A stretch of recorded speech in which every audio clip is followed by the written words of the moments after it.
Ddala kyannako nnyo nti millions of dollars eziri mbuwumbi n'obuwumbi zabbibwa okuva mu akaunti z'eggwanika ly'eggwanga naye nga enziba yaazo bw'otunuulira omukululo guno gwonna mulimu abakungu mu Ministry eya Finance, mulimu n'abakungu mu Bank of Uganda, n'aga amakampani simanyi Broadway simanyi biki gayisobola okuba nga gaabwe.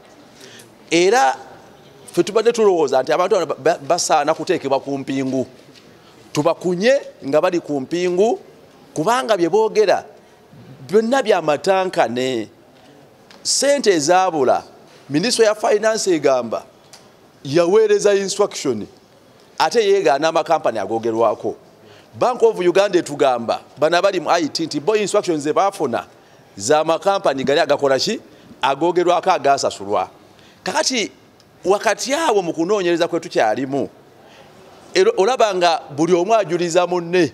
Kati batugaye waliwo omukyalo omusimanyi Eunice nti oyo ye yanyiga ebbaton erikola epesa erisembayo, naye Bank of Uganda etugamba nti yafuna instruction nga amakampani gano ag'ekicupuli ng'ate Ministry ya Finance ge yasaba basasule nti bwe babaddamu okwanukula kwabwe baverifyinge ne babawa statement, Ministry ya Finance yasirika buki yasirika busirisi.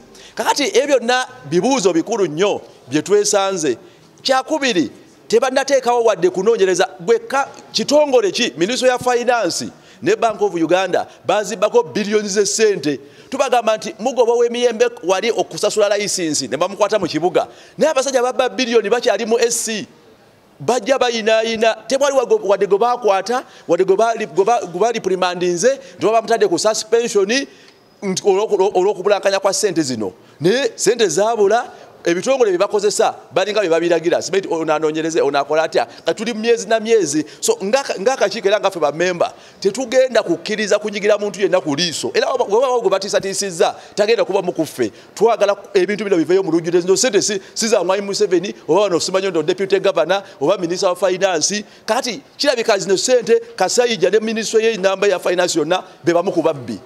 Bank of Uganda Governor or Deputy Governor yomu kubaki ne body yonna. Kati abakozi bana abawansi betukyakunyako batugaye mukyaba mwita Eunice naye akawala ke bayita obuyisi Eunice tekasobola kubba billioni kokka.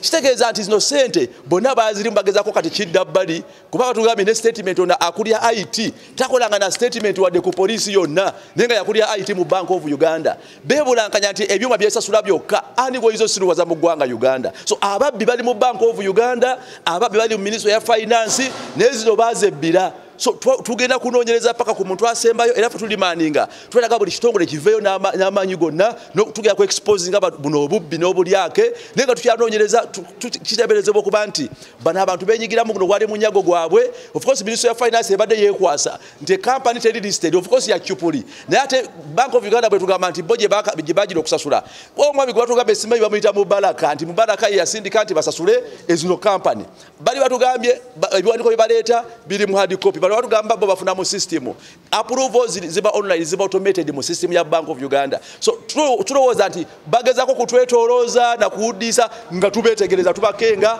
ababbi bali mu Bank of Uganda. Actually governor are not taking up political responsibility ne Minister wa Finance are not taking up political responsibility.